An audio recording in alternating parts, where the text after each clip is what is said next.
A flash in the darkness, a thunderous roar, and then silence save for the distant echo of collapsing metal. Ukraine's precision attack stunned not just battlefronts, but the heart of the Kremlin. Hello everyone, welcome back to the Frontline Report channel. Please subscribe and like my videos. Today we peel back every layer of that strike, the exterior devastation, interior collapse, tactical performance, risk controls, unique strategy, cost in war terms, and what it all means going forward. It began with intelligence, months of reconnaissance, signal intercepts, drone surveillance, human assets all feeding one target map. That target was a Russian command hub, a nerve center coordinating operations across multiple fronts.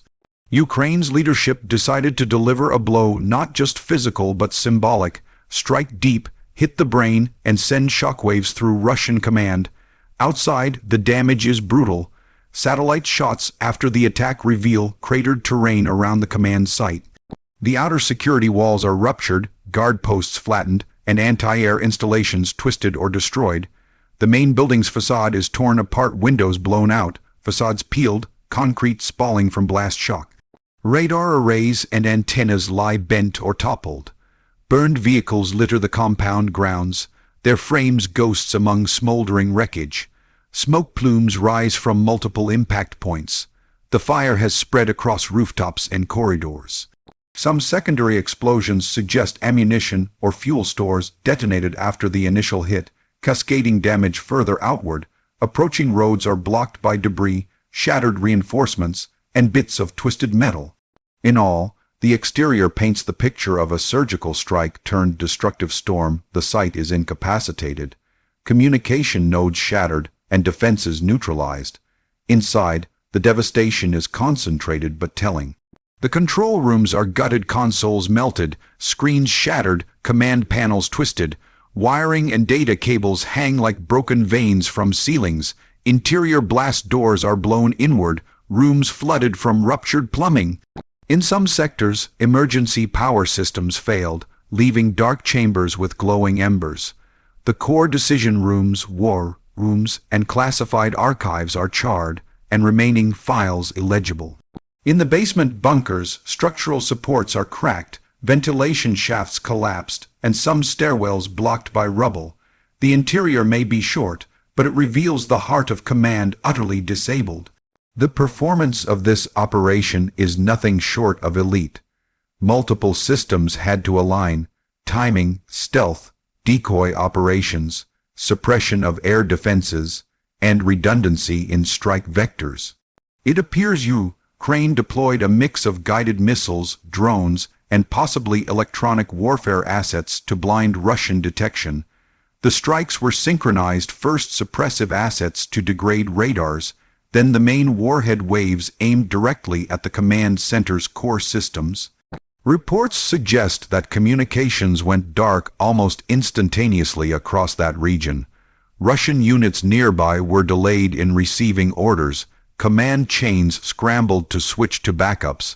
The strike left Russian field units isolated, unable to coordinate effectively for hours.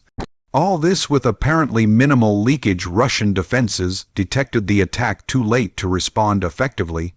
The performance showcases Ukraine's maturing strike doctrine: intelligence-driven, precise, tempo-shifting. Safety features in this context refer to the risk mitigations built into the operation. Ukraine would have deployed decoy drones, jammers, stealth flight paths, and alternate attack routes to confuse or saturate Russian air defenses. Abort protocols likely existed. If any drone or missile was about to be intercepted, mission control might redirect or self-destruct to avoid exposing capabilities. The strike window may have been chosen when Russian radars were least active, relying on periods of radar dead zones. The warheads could be shaped charges or directional designs to limit collateral blast beyond the intended target. Intelligence purged civilian risk zones beforehand. Also, redundancy meant that even if one leg failed, others would still hit. All these safety measures are how a high-risk strike is turned into a manageable mission, albeit still dangerous. What makes this strike uniquely powerful are several factors. First, deep-reach Ukraine showed that it can hit command nodes far from the front, not just frontline outposts. Second, precision timing. It didn't just destroy, it caught leadership in vulnerability windows. Third, psychological weight. The Kremlin is humiliated when its command center is struck. Fourth, command disruption by severing central coordination. The strike ripples across multiple Russian units. Fifth, integration of intelligence and force. The operation is a blueprint for modern hybrid warfare. And sixth, cost leverage. Spending a modest amount of precision munitions to disrupt a large network is high return. In sum, the strike is not just hard, where meeting target it's a message, no fortress of command is safe. The price of this mission in war economics is steep but measured. Precision missiles, high-end drones, support aircraft, mission planning, intelligence gathering, real-time command overhead all add up. In civilian dollars, this kind of strike could cost tens of millions or more. But in strategic value, the return is vast. Disabling a command hub saves countless downstream costs in battlefield wins, delays, and intelligence gains. Russia will need to rebuild command capacities, which takes time, money, and risk. The psychological capital lost is hard to price. So while the strike is expensive, its return on strategic investment is massive. In the aftermath, Russian media scrambled to respond.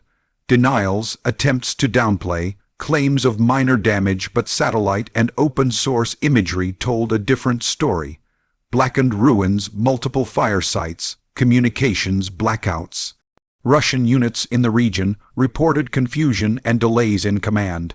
Backup command nodes were forced into action, but they appear less hardened and more ad hoc. Analysts note that for days, Russian operations in that sector showed hesitation, slower decisions, and degraded synchronization. Meanwhile, Ukraine gains momentum not just in material but morale, demonstrating it can strike decisively, not merely respond. The strike also reflects the evolving nature of warfare. Traditional defense walls, bunkers, and hardened facilities are no longer impregnable if adversaries fuse intelligence, electronic attack, and precision kinetic options. The battlefield is now as much cyber, signals, reconnaissance, and timing as it is missiles.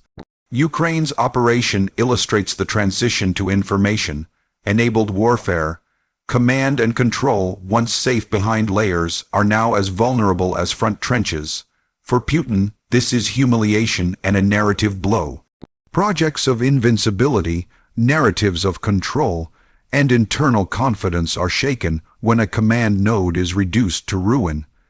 Diplomatically, it signals to allies and adversaries, Ukraine is leveling up.